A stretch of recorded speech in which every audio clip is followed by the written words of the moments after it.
Started. Welcome everyone to the June 28th, 2023 Zoning Board of Appeals meeting. I'm Candace Breyer, Chairperson of the Zoning Board of Appeals. The Zoning Board of Appeals is a 9-person volunteer board nominated by the mayor and approved by City Council. First, we will hear from Planning Services, represented tonight by John Barrett.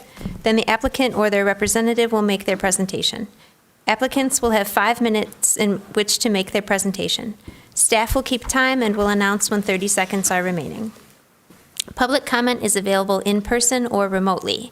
We will first call on individuals present to address the board, then remote participants. To speak during a public hearing or during public comment remotely, press star 9 if listening by phone, or use the raise hand feature if viewing through the web link. For phone access, call 877-853-5247 and enter meeting ID 938-1648-1007. City staff will select callers that have raised their hand using the last 3 digits of their phone number, or by name if available for those accessing through the web link. You will hear an automated announcement that the host is allowing you to speak. When speaking, please move to a quiet area and mute any television or background sounds. We may ask questions of either the city or the applicant. We will acknowledge any written comments received by the board. We will allow an appearing party to express their support or objections. The board will then discuss the appeal and formulate a motion to approve the appeal. 5 affirmative votes of the board will be required for an appeal to be granted. Finally, any qualified party who is aggrieved by a decision of the board can appeal that decision to the Washtenaw County Circuit Court on a timely basis. Roll call, I am here. Todd Grant. I am here. Dave DeVarty. DeVarty here. Chris Madigan. Grace Whitney. Here. Mike Daniel. Here. Dharma Ekman. Christina Glusak. Here. We have a quorum. Approval of the agenda. I will note briefly that the first item on our agenda tonight, petition ZBA 23-0013 on Windermere Drive, has been postponed at the request of the applicant, so that will be coming back at a future meeting. If there is anyone that was here for that petition, we can take your comment because it was public noticed. However, we won't be hearing any presentations or making a decision on this case today, so you're welcome to come back and speak when that comes back before us. And then with regard to item ZBA 23-0017 on Glacier Hills Drive, I will need to recuse myself on that item, so Todd will be taking over at that point. Any other comments, questions, concerns about the agenda? If not, do I have a motion to approve the agenda? Thank you, Mike. Support? Second. Thank you, Grace. All in favor? Aye. Opposed? All right. Moving on to approval of minutes. We have minutes from the May 24th ZBA meeting. Any questions, comments, corrections with regard to the minutes from May? If not, do I have a motion to approve the minutes? Thank you, Todd. Support? Support. Thank you, Dave. All in favor? Aye. Opposed? All right, moving on to public hearings. If there is anyone here for petition ZBA 23-0013-3720 Windermere Drive, we can take that comment now. There don't appear to be any callers. Thank you, Courtney. With that, we will move on to petition ZBA 23-0018, 1817 Abbott Avenue. John? Thank you. I'm John Barrett, zoning coordinator for the city of Ann Arbor. Cherie Donzi, representing the property owners, is requesting a variance of 4 feet 5 inches from section 5.18.5, averaging an established front building line. The owners are proposing to construct an approximate 110 square foot, and the dimensions being 12.5 feet wide by 8.75 feet in depth addition for a primary bedroom to the west side of the existing residence. The required average front setback is 29.5 feet. The property is zoned R1D Single Family Residential. The subject property is located at the corner of Abbott Avenue and Glendale Drive in the Eberwhite neighborhood. The property is east of the Hillside Memory Care. The home was built in 1948 and is approximately 1,104 square feet in size. The addition will allow for a new primary bedroom that will open to a newly remodeled walk-in closet, hallway, and bathroom. The owners are also constructing a second-floor dormer addition for additional improvements that are not part of this variance request, as the dormer meets the setback requirements. If you'll turn your attention to the monitors, you'll see that the first slide is the location map, or the zoning map, and you see the highlighted parcel in yellow at the center of your screen at the corner of Abbott and Glendale. The next slide is the location map showing surrounding properties and existing conditions. The next slide is the zoomed-in photo of the subject property, and the proposed addition will be right here on this side of the property, heading towards the Glendale side of the street. The next slide is the survey that was submitted with the application.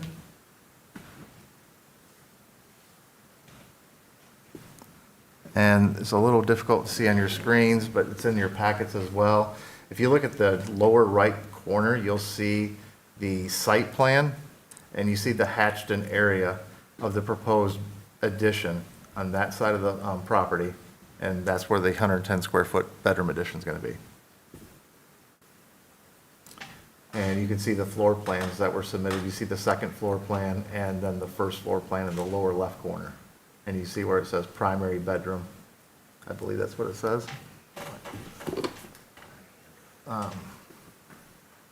Yes, it says primary bedroom. And then there's an extended hall and a walk-in closet and a bathroom.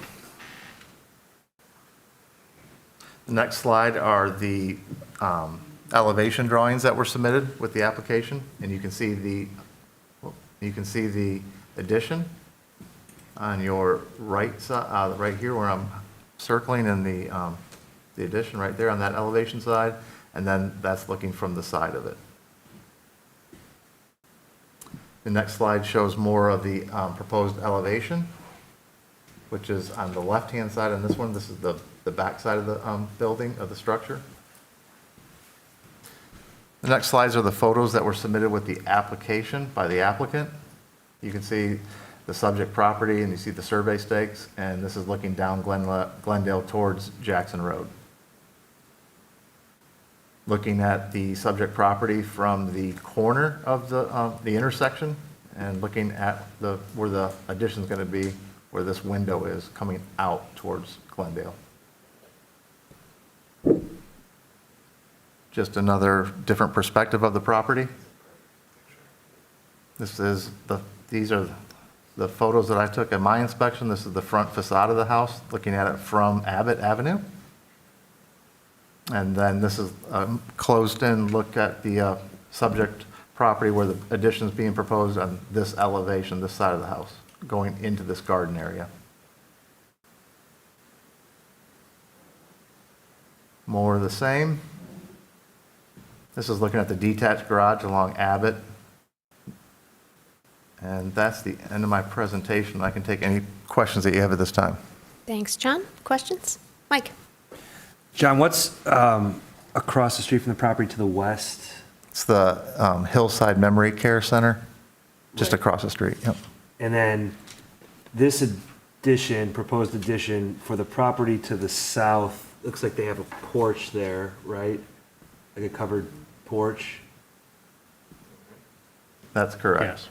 So will this, how far is it going out from the current end of the house, the proposed addition? It's going to project 8.75 feet. So if you're on that porch and you're looking north, are you then going to see this addition, not be able to see up the street? You'll still be able to see the street. There won't be, they may have a very slight impact on the view shed, but it won't be, Completely. it won't be blocked stopped. off. No, it will not be a significant blockage, in my opinion. Okay, great, thank you. Any other questions for John? Dave? So what's the normal required front setback in this zoning district, in this neighborhood? It's 25 feet, and the average is 29.5. So we've got another situation where it's further back because of this averaging. Correct. And the averaging, does that take into account where the front porch is? I mean, both of these properties to the south look like they extend closer towards Glendale than the current existing side of that house, when I looked at it. There's one more property too. So when I was out there with my measurements, and we took measurements, and they also, the architect did, the average came out to 29.5. But the And zoning code setback is 25 feet. that's correct. And And they're wanting to asking- go 4 feet, 5 inches into that 25 feet to knock it, to reduce it down to, So they want to go to essentially 20 feet, correct, roughly. 20 feet and some inches, which is like, it's like 4.5 feet Okay. more than 25 feet, so about 21 feet. That answers my questions. Thank you. Any other questions for staff? All right, if the applicant is here, you may make your presentation at this time. Please come forward. Hi, I'm here by Zoom. Oh, great. You'll have 5 minutes. Thank you. Good evening. My name is Sherry Donzai. I'm the architect. And I need to correct John on, we are not going into the 25-foot setback. We are only going into that average setback up to the 25-foot setback. So there will only be an encroachment into the 29-foot, Right. not into the 25-foot. So there will still be the full 25 R1D front setback, not 20 feet. Just wanted to make that correction. Thank you for reviewing this variance application. The property has tight property and zoning setback constraints, including the application of the average setback on Glendale being greater than the front yard setback applied on the side yard of a corner lot. The existing first floor bathroom is also tightly constrained by its size, its layout, and its location.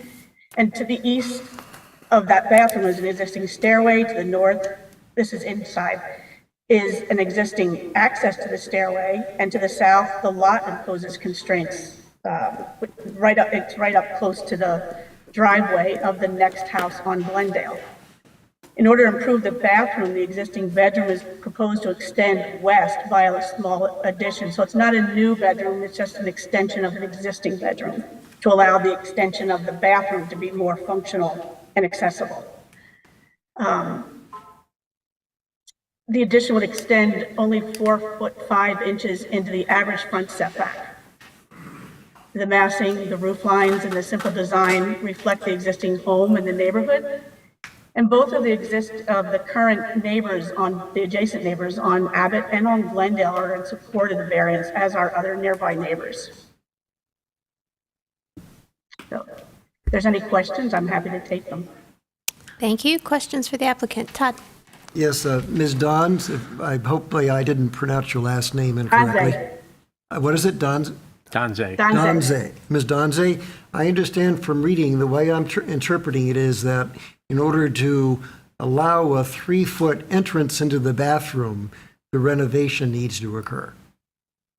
We're asking for not a 3-foot, 2 foot 10. Got you. All right. Well, right now it's obviously 2 feet, which is too small for Right. a wheelchair. Yes, And correct. the new bathroom will allow a wheelchair? It will allow access. It does meet those codes. It's not a barrier-free bathroom. Got it. Thank you. You're welcome. Any other questions for the applicant? Yeah, go ahead, Dave. I'd just like to confirm once again, you're asking for a variance to come only to what the zoning code normally in this zoning district would allow, 25-foot setback. That is, there's a hardship here because of the averaging requirement to the with the properties to the south, creating a new setback of 29.5. And you're only asking to go to that 25-foot line? Yes. Correct. Okay, just wanted to reconfirm that. Thank you. You're welcome. Any other questions? All right, thank you very much. If there is anyone from the public who wishes to speak on this petition, at this time we will open the public hearing. If anyone is here in person that wishes to speak, please come forward now. Anyone who's accessing the meeting remotely, please press *9 if listening by phone, or use the raise hand function on the web link. Yeah, go ahead. Good evening. My name is Chris Lucido, and I am one of the property owners along with my wife, and I just wanted to thank the board for listening to our petition for this extension. And I just wanted to reinforce one of the challenges that we've faced in doing this renovation is that we feel like we're part of the community in our neighborhood. We'd like to stay in that home. Part of the challenge is that we have family that uses a wheelchair, and currently the bathroom that we have isn't accessible. And this would solve a big problem for us, and it would make the home livable, for the foreseeable future. So, I think just ultimately, we're really happy with where we're at. We'd love to stay there. We have really kind of ingrained ourselves in the fabric of the community. So, just wanted to say that. Thank you for your time. Thank you. Anyone else who wishes to speak on this petition? There are no callers. Thank you, Courtney. I will note we did receive 4 letters of support regarding this petition, one from 303 Glendale Drive, one from 309 Glendale, one from 1708 Fair Street, and one from 1815 Abbott Avenue. With that, the public hearing is closed and we're in discussion. Dave. I'm looking at our determination worksheet, and in my opinion, it meets essentially all of the standards that we're asking people requesting variances to meet. There is a practical difficulty because of the corner lot and setback requirement, and this averaging with these other properties, they're not asking to go any further than would normally be allowed to go into that setback from Glendale, even though that's essentially a second front setback that they have to comply with. They are essentially complying with the strict what the zoning code would say ask for with a lot of new construction that doesn't have to meet these averaging issues. Secondly, the practical difficulty is substantially more substantially more than just inconvenience. Where in this case, we're actually helping to reconstruct an aspect of the house to create a barrier-free access to the bathroom, or to allow for more handicap access to the bathroom. So it meets that, in my opinion, the second standard. The variance will result in substantial justice being done considering the public benefits. So that one public benefit is in making housing more barrier-free and more accessible to people with handicaps. Additionally, I note the outpouring of support for this from neighbors. Most importantly, I refer to Standard 5. A variance shall be the minimum variance that will make possible reasonable use of the land or structure. And in this case, just asking to go to that 25-foot line, not any further, not encroaching closer to the street, is, in my opinion, a minimum request. And I've seen requests come in asking for much more than this. It'll be easy for me to support this, given the fact that they meet these standards. Any further discussion? You ready for a motion? Oh, Mike. Yeah, just real quick, I will not try to build too much on Dave's astute analysis there, which I largely agree with. Where this property is, across the street, there's not a bunch of houses, and that's the direction this is going, the addition. And then the house to the south, look, we have a letter of support from them. That was the house I was worried about, with their view getting constricted a bit off of their porch, but they are in support of this as well, so I'm going to be voting for it. I'll make a motion if the chair is ready. I think we're ready. Thanks, Dave. ZBA 23-0018, 1817 Abbott Avenue.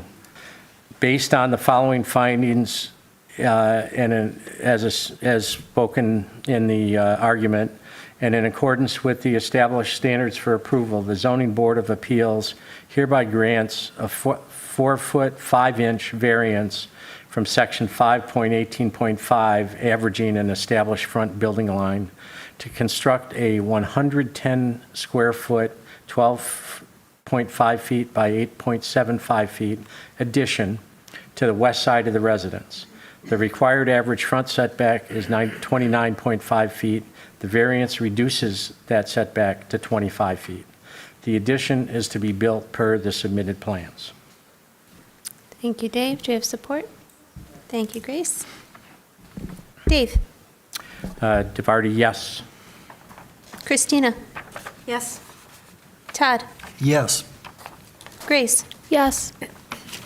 I also vote yes. Mike? Yes.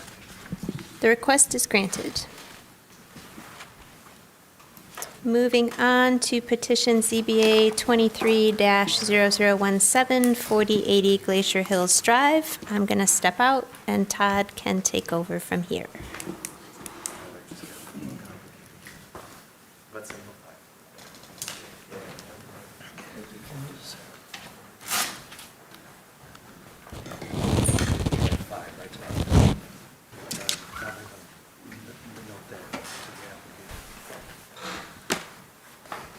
Todd, we may want to point out to the applicant that with that recusal, we only have 5 people here, so they Yep. need a unanimous vote on our Correct. part. Good, So you thank may you. Good. want to mention. Let them make sure they understand that. if they Yep, wanna- yep, yep. Thank you.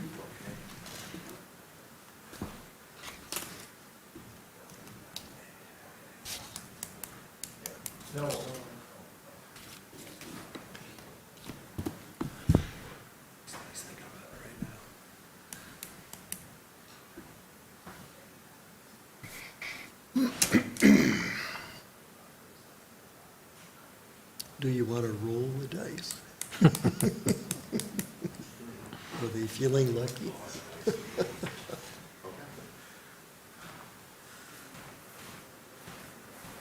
Are we proceeding? They are. Okay.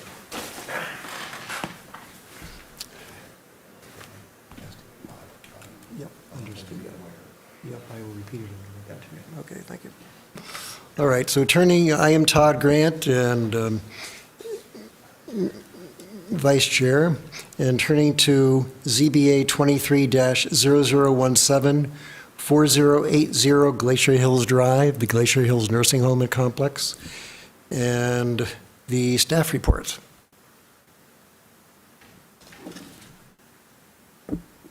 So Alexis DeLeo, staff planner, will be presenting this hearing this evening. And I just want to make it clear for the record that I did convey to the applicant that since we do only have 5 board members right now, they have to have 5 in the majority to have their variance approved.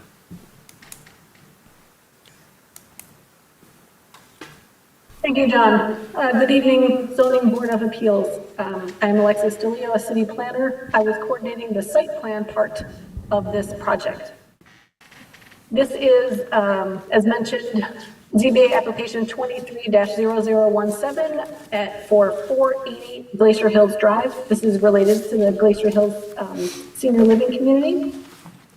In summary, this is a variance from the outdoor lighting standard, section 525-3A, and it's requested from the color rendering index and correlated color temperature thresholds. This is in association with a site plan for planning manager approval to construct 4 garages that house 28 cars total on a 32-acre site zoned R4B.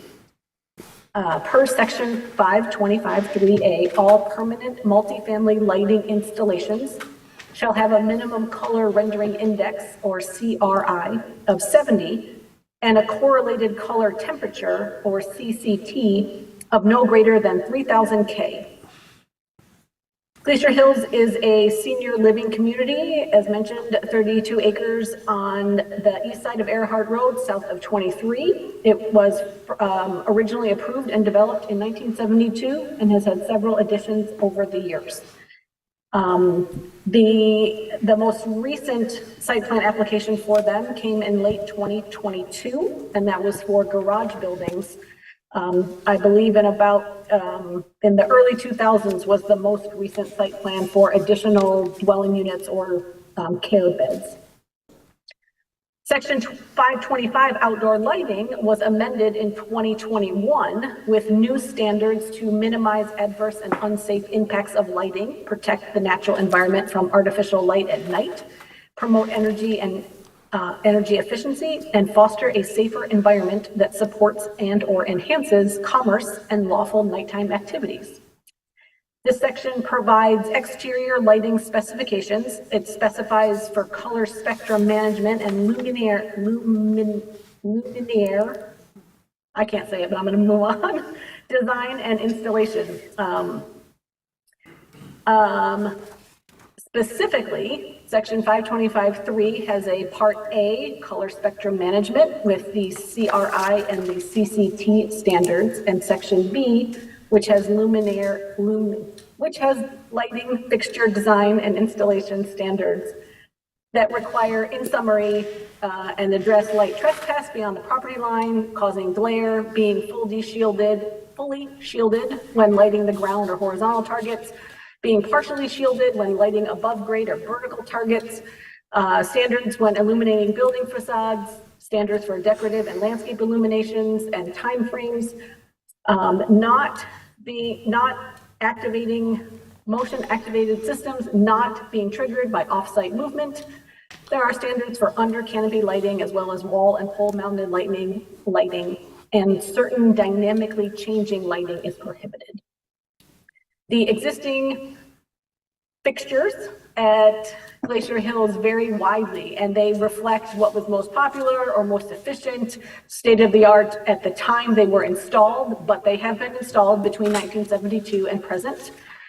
The existing lighting along the main ring road and the lighting to be installed with the new garages will comply with the current standards. And they will utilize LED light sources, meeting the color spectrum management specifications. And all of the lighting design, all the lighting fixtures will meet 525.3B. However, a variance is requested from 525.3A, which is the CCT and CRI, for existing lighting that is attached to or adjacent to buildings at Glacier Hills. And again, I'll just repeat, the brand new lighting associated with the proposed garages will comply with the current standards. They will also do the work necessary to upgrade the lighting around their main ring road, and that will comply with the new standards. But they are asking a variance so that some of the existing lighting that associated with the existing buildings, on the buildings or adjacent to them, they're asking that those remain non-compliant. The staff report goes through the standards of approval for variances and includes the applicant's statement for the variance standards. I'm going to ask my colleague, Mr. Barrett, to run through a presentation to direct your attention to the monitors. I'm happy to chime in if I can, and then at the conclusion, I'm happy to answer any follow-up questions. Thanks. So the first map is the zoning map, and you see the subject property in the center of your screen highlighted in yellow. That's US 23 to the east. And this is the location map showing existing conditions and surrounding properties. And this is just a zoomed in photo of the existing conditions, and you see the property in its current state. Next slide is the site plan that was submitted with the application, and also survey. This is a site map of the existing property along with the location of the proposed east garages project, the four garages.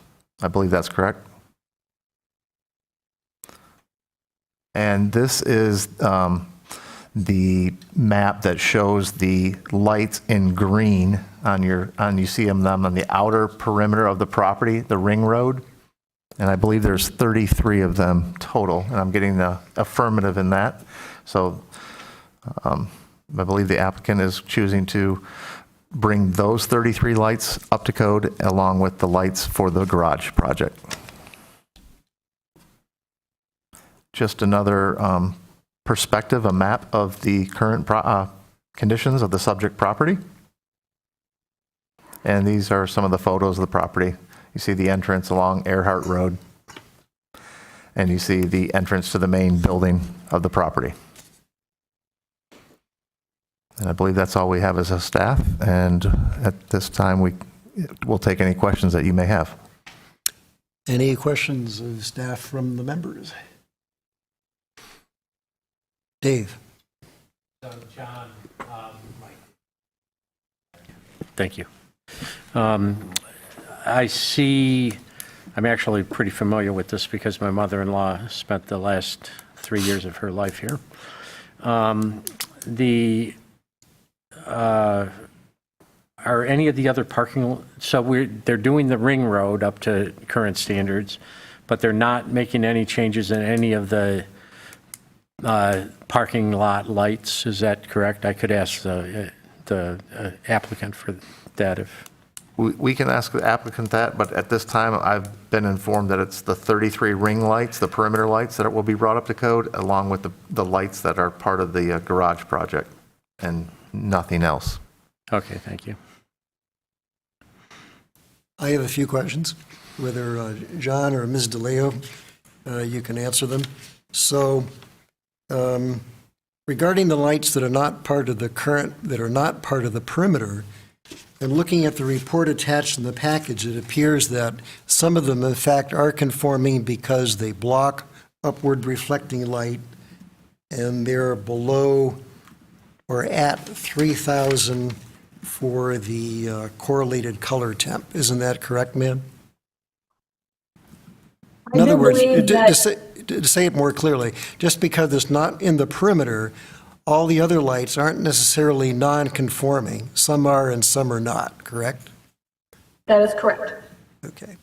So interesting trying to get through the technical parts of CRI and CCT.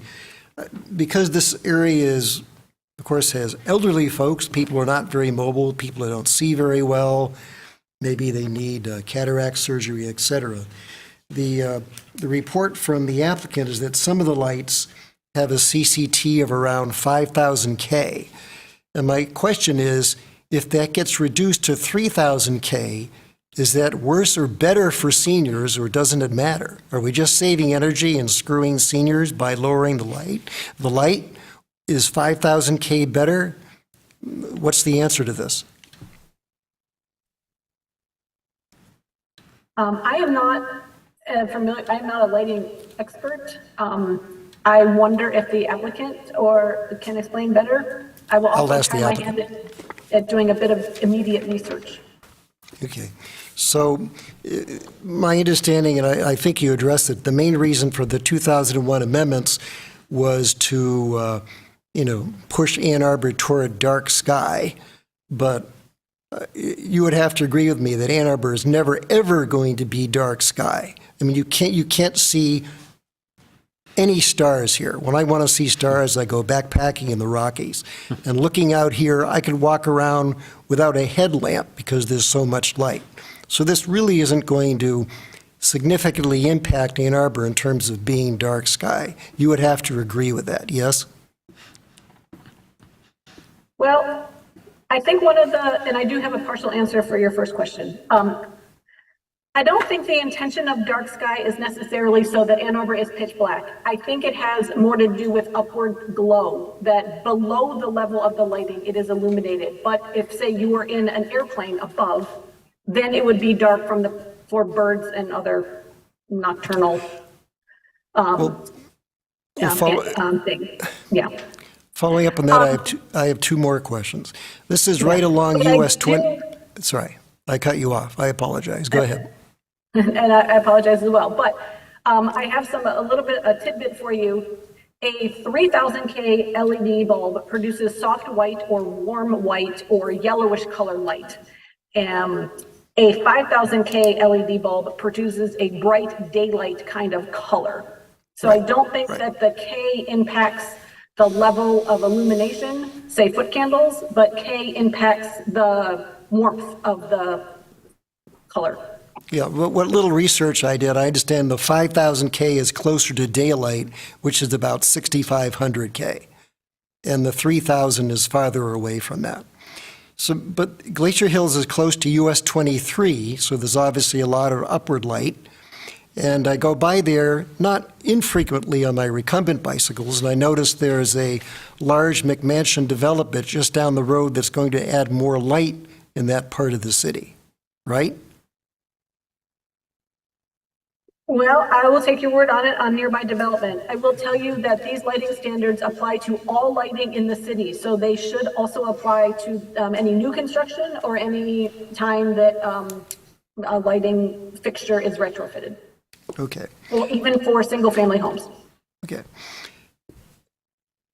And my last question, but I think I know the answer, but to hear it articulated is, it's the site plan trigger that because they're building these buildings, they have to bring normally the rest of the site up to compliance. That's why they're in front of us, correct? That is mostly the reason.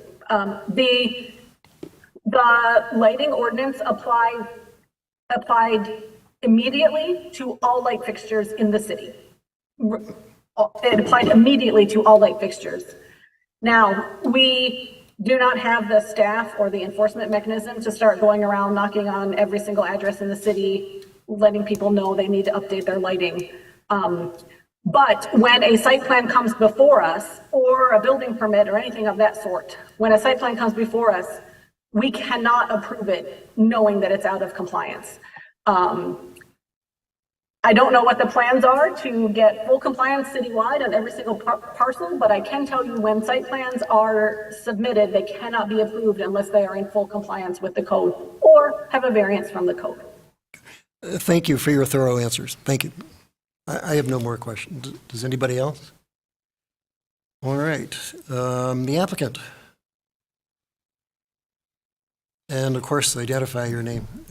5 minutes. Thank you. My name is Scott Netzel. I'm with Midwestern Consulting.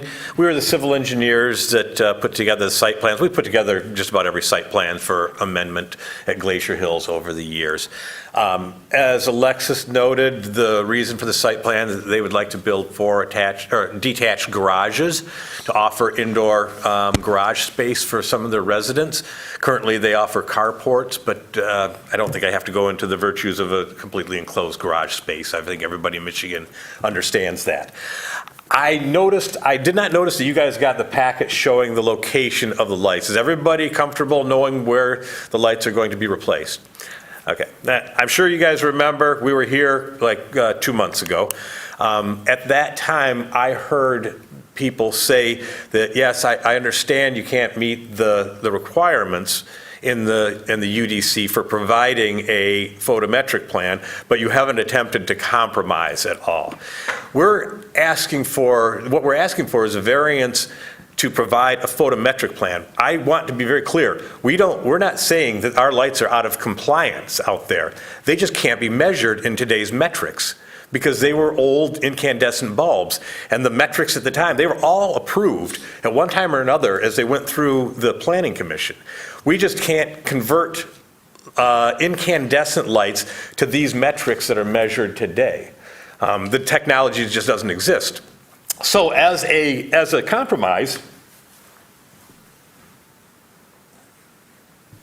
what we are suggesting is that we are going to replace, and there's a harmony and symmetry and completeness about what we chose. It's the ring road.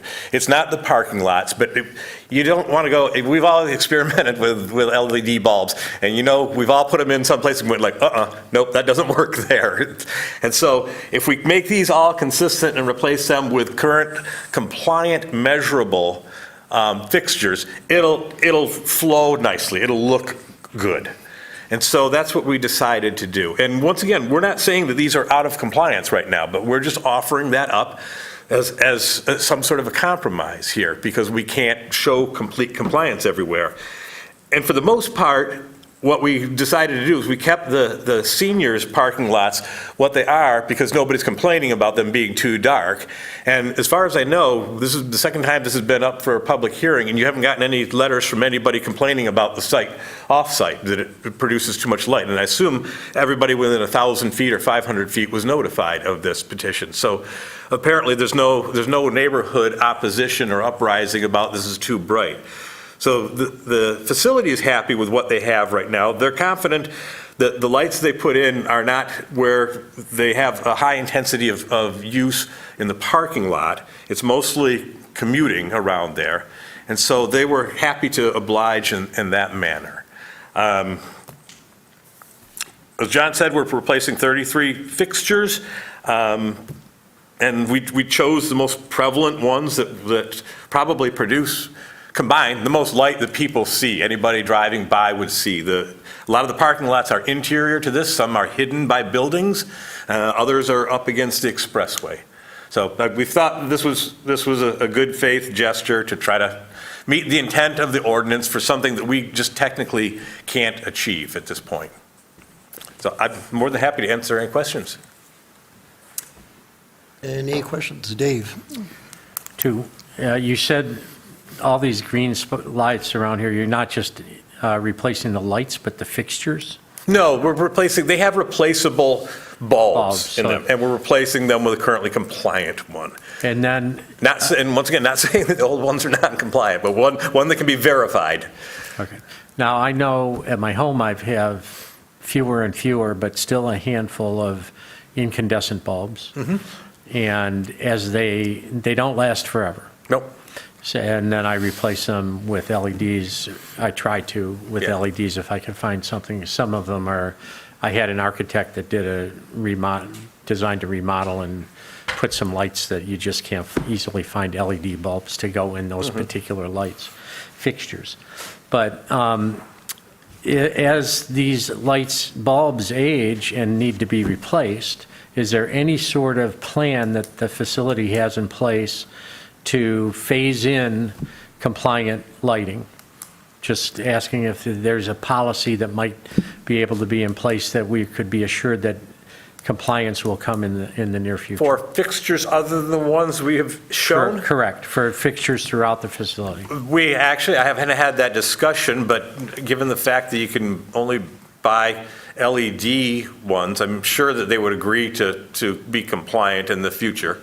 Okay. So, and it's been brought up that it also has to suit the need too. I mean, we can't make it so dark that people are tripping out there. So, I mean, there has to be a little common sense. But once again, 2 advertisements, nobody's complained about glaring lights. So I'm assuming that, I'm not an expert, I was out there once at just a little after dusk. It didn't seem very bright to me. So it wasn't like a car dealership that's lit up oftentimes for safety reasons and protection from theft, so. Grace? There we go. I was just wondering if you would be maybe like amenable to if we added some kind of condition requiring fixtures to be updated as they need replacing? I mean, I'm assuming you probably would have to do that anyways, but. Yeah, well, I guarantee you, if they go through another site plan and everything, it's going to go one step further. So I don't think there'd be any disagreement in that. Dave? One more question that's really off this topic. Are you providing at this point any electric vehicle charging stations on your site? Do you know if they're doing that? No, I don't believe so. Is that something the planning department would be aware of? John? Just curious. And it's irrelevant in terms of this, but we've had so many electric vehicle variances come before us, charging station, that I'm just asking what the status is on the site. And it's not relevant to whether I'll vote for or against this. Alexis, is this administrative amendment, this site plan change requiring EV stations, charging stations for this project? It does, but only for the new garage buildings. Some of them have to, some of them have to have an installed charger, and then the rest will have the electrical conduit for charging or installing future chargers. But any existing spaces, aside from those new garage buildings, do not have to be upgraded or retrofitted. Does that answer your question, Dave? It does. So it sounds like the new garages will have some EV charging capacity. Sounds like, yeah, some EV ready and some EV capable. Yep, which EV is, installed and EV capable now, Yeah. right? Yes. So- EV ready is not a thing anymore. Or EV installed and I EV want to capable. thank the Glacier Hills people for doing that with this new construction. Well, I have some questions. I guess I always have questions. So, sir, the ones that first question, the ones that you can't measure, though, isn't the burden on you to show compliance? So the city could very well say, if you can't measure it, rip it out and put in a new one, right? Isn't that going to happen? Well, so the existing ones, and once again, I'm not saying that they're non-compliant. They were Right. They were compliant to the incandescent standards when they went in. Right. But I mean, today's standards. Yeah, If today's you can't show standards. they meet it, you have to replace it. What's that? If you can't, if your client can't show that it meets the current standard, they're going to have to replace the light, right? Without the variance. That's what we're voting. Okay, all right. I mean, that could be said for the entirety of the site, I suppose, right? So I know I asked you this question on April 26th when you were here before, and your client hadn't given you the information. Well, one of our criteria is a practical hardship. And yes, you're having difficulty measuring, but the other one, of course, is just money. I mean, if doing this is less than the cost of blue pads for a year at the nursing home, it's probably no big deal. But if it's over $1 million, that might, crimp things a little. Has your client given you any information about the differential costing of the perimeter? And then if you're forced to do the whole thing, do you have any cost figures at all? I don't have a cost figure for that. I don't know what the Wow. differential cost would be. I don't know that they have taken an inventory of every light fixture that they have, but I mean, there's got to be hundreds and hundreds of them. I just find that amazing. I mean, they're here and they want us to address this. It seemed to me how much the thing is going to cost would be a big issue. But you have to consider the remaining fixtures are minor compared to the fixtures that Oh, line the ring road. I mean, that's your predominant, when you see the site, that's the halo that you see around the site. The little coach lights by doors and everything, really, Got it. you don't see those as much. So Good. that's why they elected to do what they did. Got you. That's a good explanation. Thank you. Last question is, some of the lights, according to the report from Mr. Powell's, are, indicate that some of the lights are at 5,000 K. If they're forced to go down to 3,000 K, is that better or worse for older people? I mean, do you have any sense of people that can't see well? Well, I'm going to guess that it's going to produce less light. I mean, it's going to be worse then. I would suspect so, yes. I suspect it wouldn't have as much light as the other ones. Now, the existing fixtures in the ring road, they're not just out in the open, they're in a globe, and the globe is about the color of the backdrop behind you, a manila color. So that softens the 5,000 K light. So, I mean, my guess is that they're going to probably install the 3,000 ones and make sure that it's safe. If not, then they might install different globes. But it's one of these things that they've got to get their feet wet and see what it's like here. So. Okay, well, And the other part is once again, most of this is driving traffic. So that's Okay. why they kept the parking lots and the Got it. door entries around any kind of, they probably don't have a lot of steps out there, I'm guessing, but any kind of entry and stoops are all remaining the same. Okay, so Those there's seem to work. no foot traffic along the. Little, I mean, very little, especially in the evening. I mean, not many people are walking at dark around the ring road. They may be visiting and coming and going to the parking lots more commonly than they are walking around the ring. Okay, good. Well, that's very helpful. And where they are in a parking lot on the outside of the ring, that's staff. So presumably a little more capable. Okay, thank you. Thank you, sir. I've exhausted my questions. Did my questions cause anybody else to come up with more questions? No. Okay. Is there anybody in the audience? There is no one here. Nobody in the audience. Is there anybody on the calling in? Heidi Trudell, you'll be promoted to the meeting. Ma'am, you have 3 minutes. Thank you. I actually do have answers to the safety questions. So the oil and gas industry, let's back up. In West Texas, snakes are a huge problem. If you step on a rattlesnake, that is the end of your foot. So the oil and gas industry on site, out in the boonies where they're fracking, has light, for safety purposes, their lighting brightness levels are capped at 3,000 Kelvin because if you're in a movie theater, for example, you watch your movie, you step outside, your eyes are suddenly bombarded by bright light and your pupils shrink, and those, that's a very dramatic change for your eyes to comprehend, and your body is not that great. But the inverse from going from the outside world into a pitch black movie theater is the exact same. So for safety purposes, the oil and gas industry has determined that anything brighter than 3,000 Kelvin actually increases the odds that snakes will get stepped on because it causes shadows to be so harsh that you can't see what's in them because you are in too bright of a space and your eyes are trying to adapt to that brighter light. But to back up, hi, my name is Heidi Trudell. I'm a resident of Ann Arbor. I am very much involved with Washtenaw Safe Passage, which is a research branch of Washtenaw Audubon.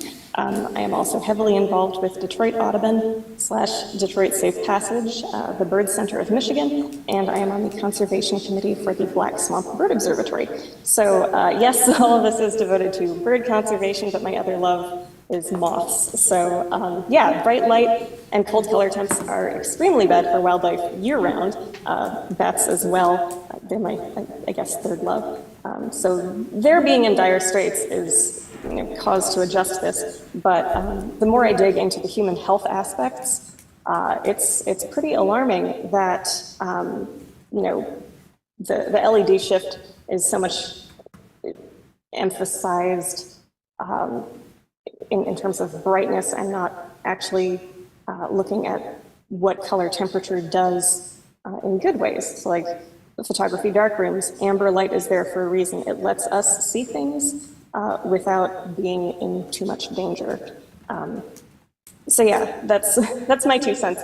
So I just wanted to say I'm super excited that all of the perimeter lights are going to be replaced, but actually for safety purposes, there's 30 seconds remaining. Where residents are going to be walking. If you can't tell what's a shadow or a pothole, that is actually a safety issue for residents, not to mention wildlife. So thank you. Thank you, Ms. Trudell. That was helpful.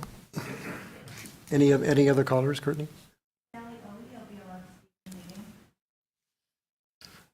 Ms. Zoe, go ahead. You're on. Can you hear me? Yes, we have your letter. Thank you, which I will reference later.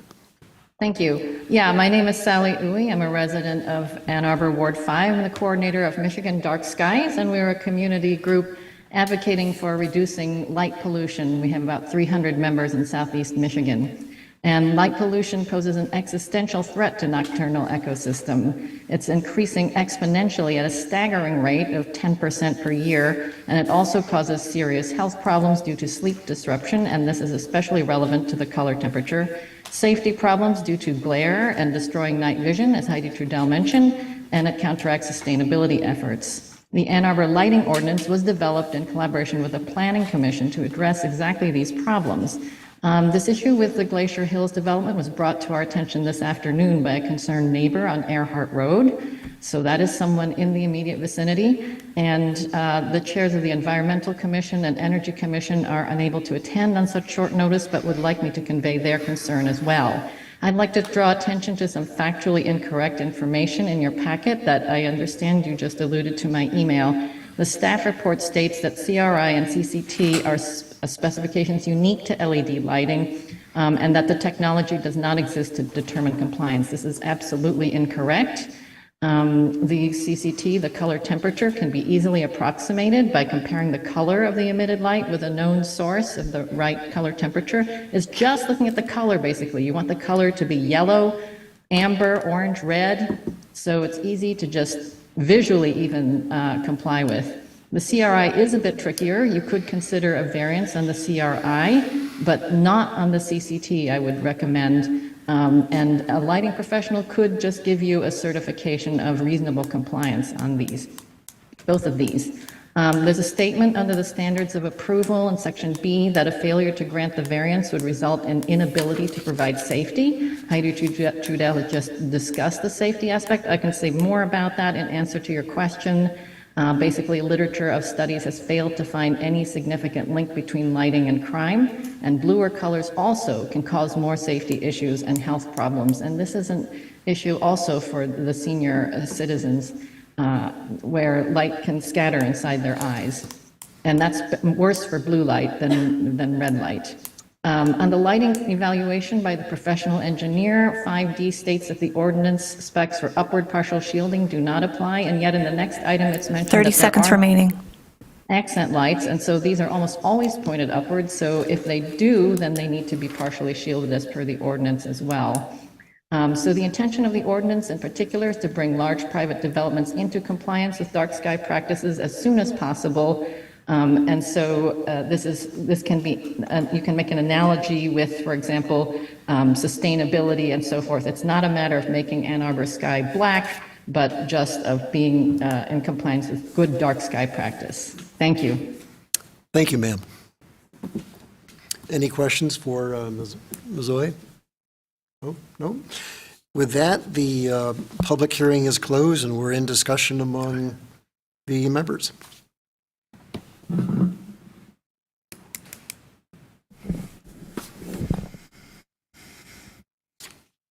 Mike.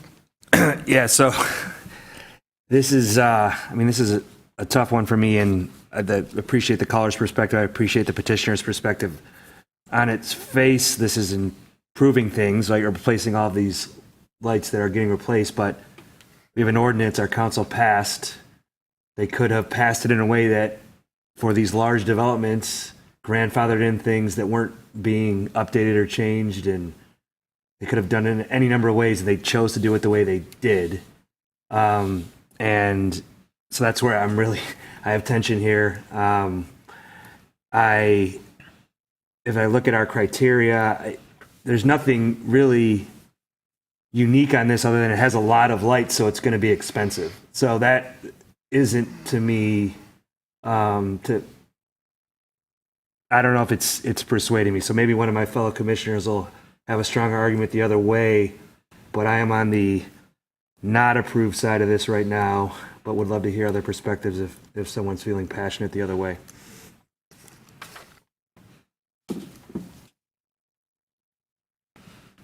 Dave. I'm really torn by this. I see the efforts to compromise by changing the lighting around the ring to bring it all into compliance as significant, and to me argues for approval of this, just because it's improving the situation, and to me would essentially help create a benefit for the community.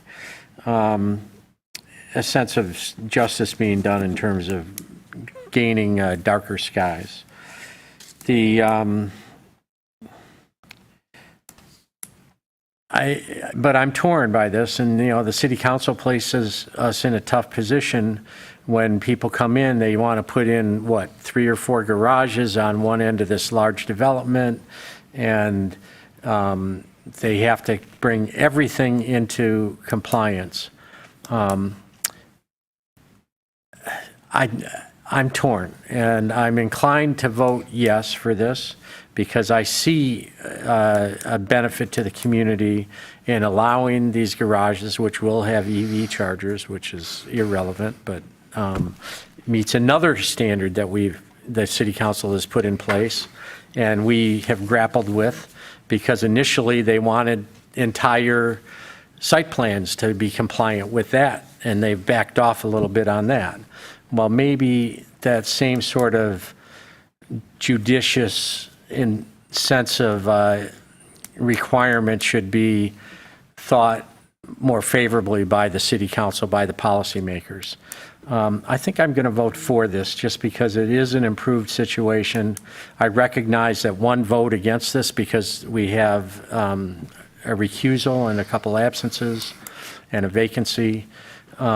It's one vote no will mean this is denied.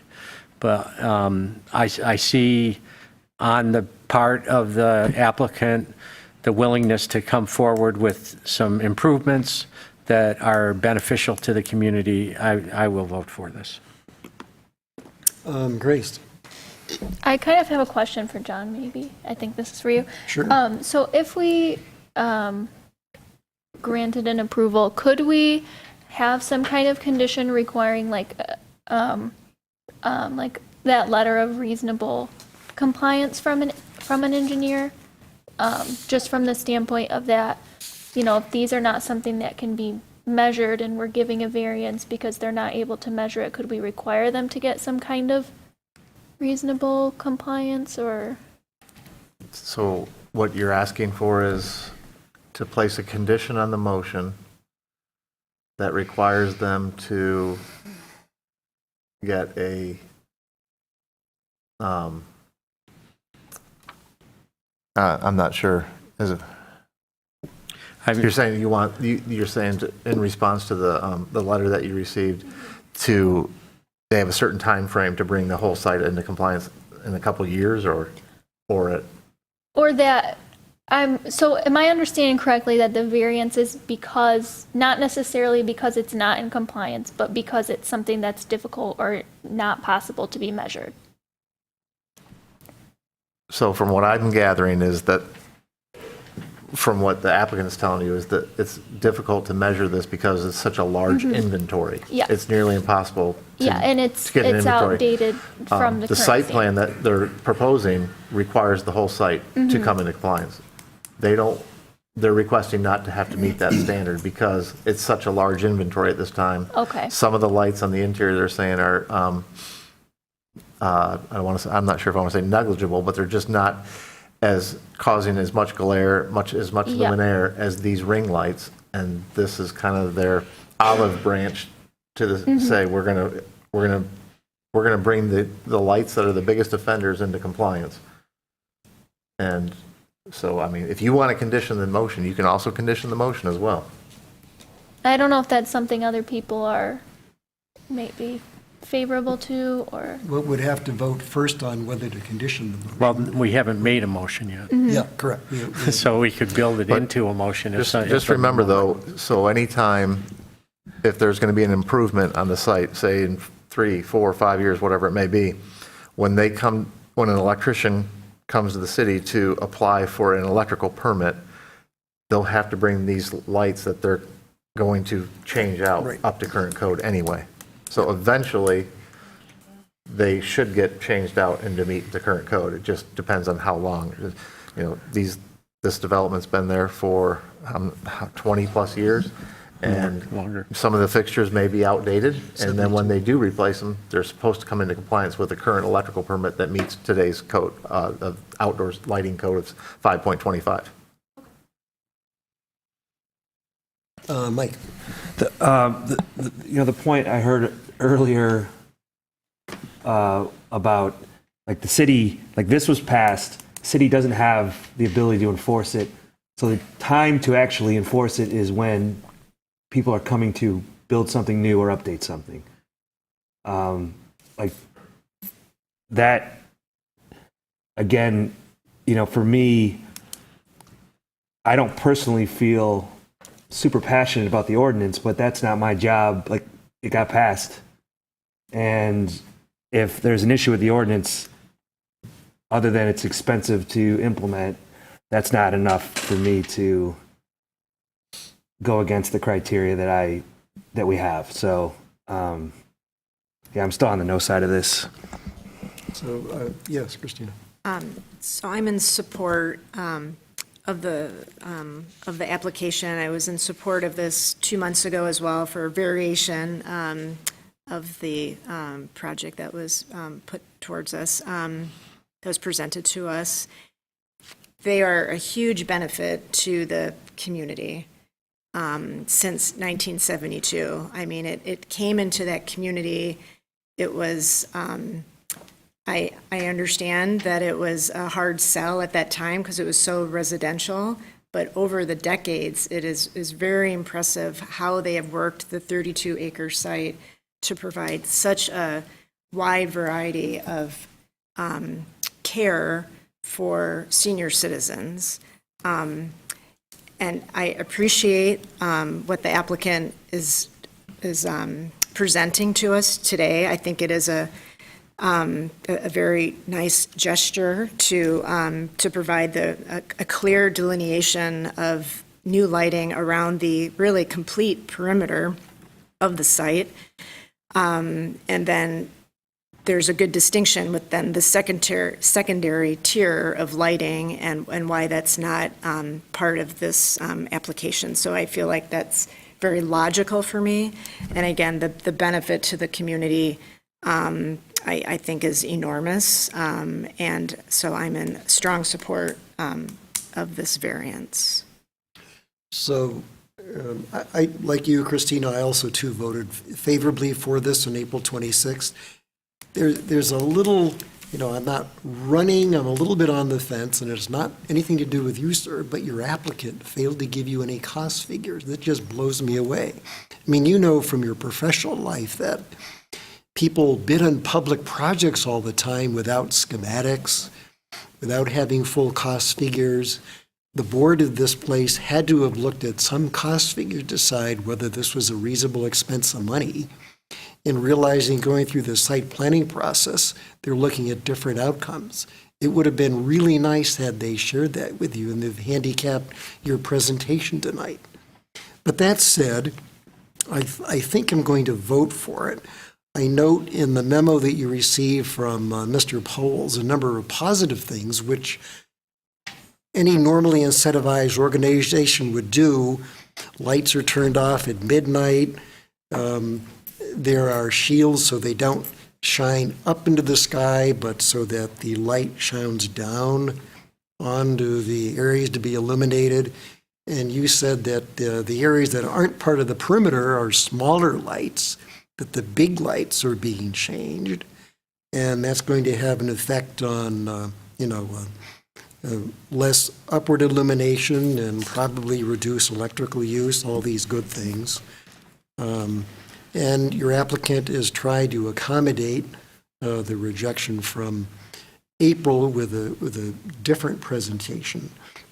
So, and one of the callers that came in about the light, the 3000K, helped me feel more positive about what your client's being required to do. It's actually going to be beneficial.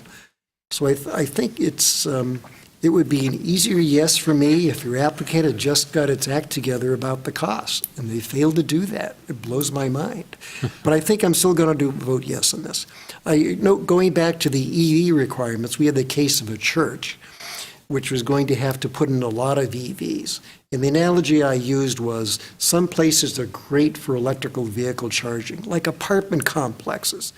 Other places like funeral home parking lots make no sense for EV parking. Nobody attending a funeral is going to charge their car while they're there. And it would be nice if there were a little bit of flexibility in the ordinance. And I think I'm understanding your client's proposal today is giving some of that flexibility without towing totally to the letter of the ordinance. So I think I will be voting for it. Mike. Todd, great points. I will say the analogy with the EV requirements, I totally understand that. Yeah, this is the difficult. The example where we had those churches coming in, but light is light, right? The birds don't care if it's a church or a funeral home or senior citizens or nursery, right? The light's the light, and it messes with, that's why we have the ordinance, is messing with nature. Yep. It's not the use of the land, it's the light. And so that's where, for me, how I distinguish between the two. Understood. Dave? That point taken, we note the use of where they turn the lights off at certain hours of the night so that they are cognizant of those aspects of what light does in the environment.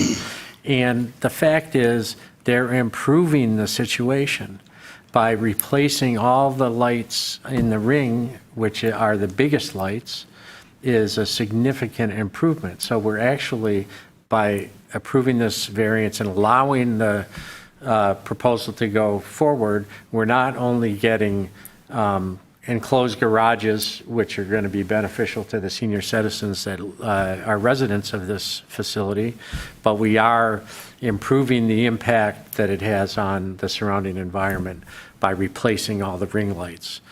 So as I've sat here and thought about this, I'm actually becoming more positive towards it than I was initially. Mike? Yeah, great points, Dave. Totally get where you're coming from. So we can either, and I agree that this has a benefit and it's making the situation better. So we can either keep getting variances and keep making our judgment call of what's better or not, or we can incentivize our council to fix the ordinance so we don't have to do this. One seems like it's a bunch of short-term fixes that we're going to keep doing over and over. Or, I mean, you know, so either the council thought about that and said that we don't think that's a reason to not do this, or they didn't think about it. I'm guessing they thought about it, but I don't know. And for me, this is close, but I'm not persuaded on it, so I'm gonna stick no. Well, I'm prepared to make the motion, and we can bring it to a vote. And maybe understanding procedure here a little bit, if this first motion does not pass, do we want to entertain a different motion where we say you have to bring your entire site up to code within 2 years? Do we want to do that? Well, I'm going to support this without that, but I would also support adding that. Well, why don't we take a vote on this current, the motion is presented? As it's been presented by staff. And if that doesn't pass, Right. then we'll have a discussion about whether to do a modification. Would that be good, Grace? Because you were the one that suggested, let's see if we can, okay, why don't we do that then? All right. Tom, my problem with that is Yeah. like enforcement, right? Go ahead. I have a suggestion. Please, sir. Don't want to be out of order. We received a variance for a particular business in Ann Arbor several years ago, and the condition was that it would not carry on to any further site plans. So any future amendments to the site plan, the variance does not apply. Okay, interesting. All right. Well, I guess what Just we a- have to do just a now- thought. Yeah.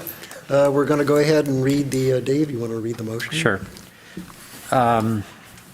In accordance with the established standards for approval, the Zoning Board of Appeals hereby grants a variance from Section 5.25.3A, Color Spectrum Management, to allow the developer to upgrade the outdoor lighting only for the portion of the site that is being developed and the perimeter light poles on the circular drive around the property rather than the entire parcel. A second? Second? Christina? All right. Voting, Christina? Yes? Grace? Yes. Mike Daniel? No. Dave DeVarty? DeVarty, yes. And I also vote yes. I note that Dharma and Chris are absent, and Candace has recused herself. There are only 4 votes in favor, so the variance request fails. What do people wish to do? Do you wish to entertain another motion, or are we done? I don't see a difference in the vote from the discussion that we Okay. had on this. Yep, I would agree. Okay, I think Is that fair? we're done. Okay, thank you, sir. Thank you. And good. Courtney, you're getting Candace, good.